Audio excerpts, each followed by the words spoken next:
नमस्कार, आप देख रहे हैं सीजी भास्कर। मैं हूं आस्था तिवारी और आप सभी का स्वागत है हमारे स्पेशल एपिसोड न्यूज बुलेटिन में।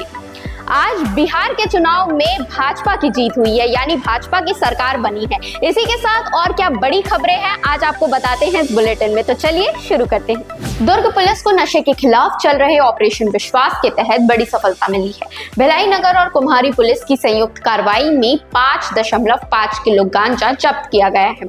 हाल ही में रुआबांदा में 2 युवकों को घेराबंदी कर पकड़ा गया, जिनके पास 2 किलो गांजा मिला। वहीं कुम्हारी में भी 2 आरोपी पकड़े गए, जिनके पास 3 किलो 540 ग्राम गांजा और 11,600 रुपए बरामद हुए।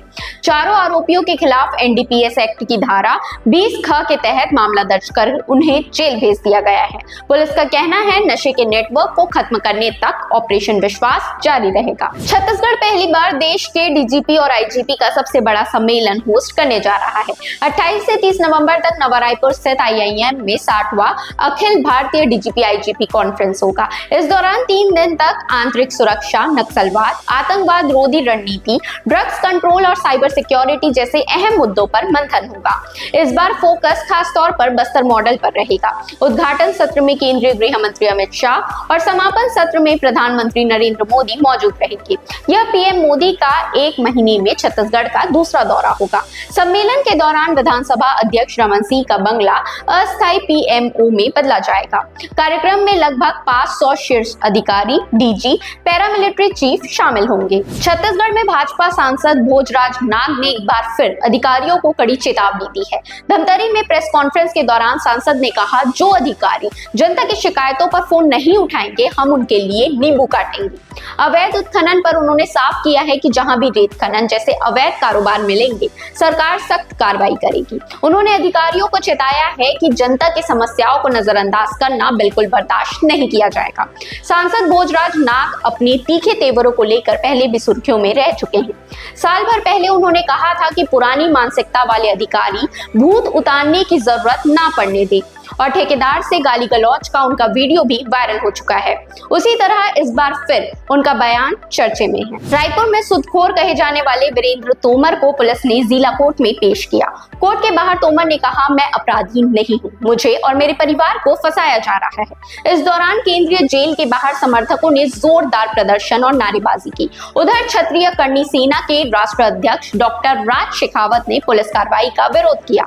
सोशल मीडिया पर लाइव आकर उन्होंने कहा कि तोमर कोई आतंकवादी था क्या, जिसका जुलूस निकाला गया। शेखावत ने सरकार को चेतावनी दी कि क्षत्रिय समाज के लाखों लोग रायपुर कूच करेंगे और आरोप लगाया कि पुलिस ने घर में घुसकर परिवार के साथ गलत व्यवहार किया। साथ ही उन्होंने 7 दिसंबर को न्याय महापंचायत की भी घोषणा की। बिहार चुनाव के रुझानों ने छत्तीसगढ़ की सियासत को भी गर्म कर दिया। एनडीए की जीत के बाद पूर्व मुख्यमंत्री भूपेश बघेल ने चुनाव आयोग पर तंज कसते हुए मुख्य चुनाव आयुक्त को बधाई दी और आरोप लगाया कि बिहार में भारी स्तर पर धांधली हुई है, लाखों वोट काटे गए और फर्जी तरीके से जोड़े गए। बघेल के आरोपों पर मुख्यमंत्री साय के मीडिया सलाहकार पंकज कुमार झा ने पलटवार किया। उन्होंने कहा, कांग्रेस चुनाव प्रणाली पर झूठ फैलाकर लोकतंत्र को कमजोर कर रही है। झा ने यह भी कहा कि हार की जिम्मेदारी सबसे पहले राहुल गांधी को लेनी चाहिए। उधर कांग्रेस के सुशीलानंद शुक्ला ने भी आयोग पर गंभीर आरोप लगाए। राज्य सरकार के साथ मिलकर चुनाव लड़ने और वोट काटने का आरोप।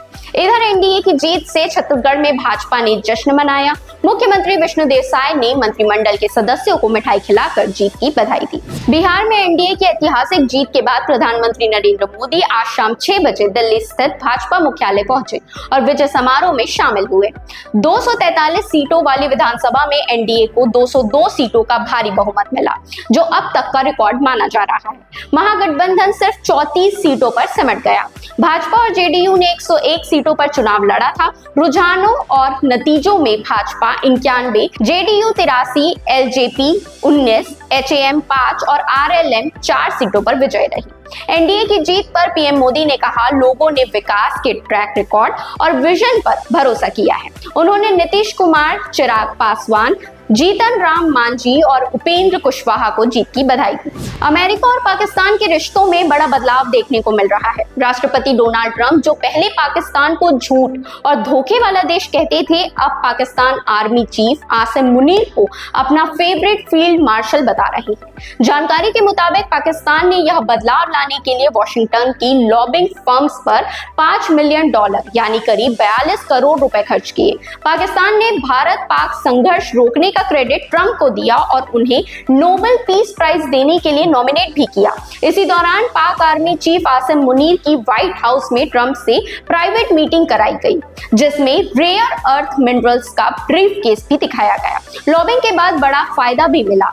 अमेरिका ने पाकिस्तान पर लगा टैरिफ 29% से घटाकर 19% कर दिया है, जबकि भारत पर इसे बढ़ाकर 50% तक कर दिया है। मुंबई के ब्रीच कैंडी हॉस्पिटल में धर्मेंद्र का वीडियो लीक करने वाले स्टाफ को पुलिस ने गिरफ्तार कर लिया है। 12 नवंबर को वायरल हुए वीडियो में धर्मेंद्र वेंटिलेटर पर नजर आए थे, जिसे लेकर उनकी प्राइवेसी पर बड़ा सवाल खड़ा हुआ था।